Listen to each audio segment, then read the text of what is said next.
Dua perkara. Mulia di sisi Allah, tapi berat nak buat. Minta maaf, memaafkan. Masa tu sampai dekat airport, bila semua dah pakai kain ihram, semua ready kan. Masa tu separuh daripada duit hilang tadi, duit habis tadi, hilang perasaan tu. Separuh lagi ada. Ada lagi perasaan ni lah, ada rasa lagi. sampai dekat Mekah, bila tengok semua menitis air mata.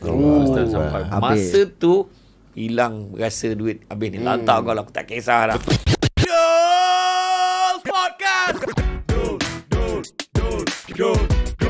Ini cerita diorang berempat. Terima kasih kepada anda yang sedang menonton dan juga mendengarkan Dol Podcast, yang sedang memandu sambil mendengarkan kami di dalam kereta, yang tengah Bluetooth dengan kita kat Spotify. Terima kasih.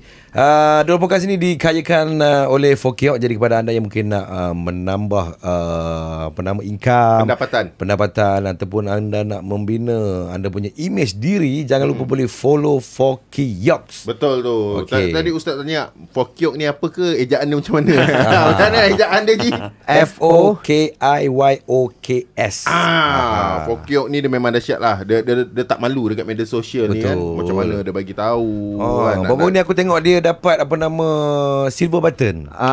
Silver button apa tu? Silver button ni YouTube. YouTube kau? Aku belum dapat lagi. Aku sepatutnya dah dapat gold button. Gold button 1 million itu silver. Kau tak ni nama dia color. Tu nama dia silver button. Itu silver button. Okay. Kadang ada setengah orang kita kena cakap bahasa Melayu ke dah.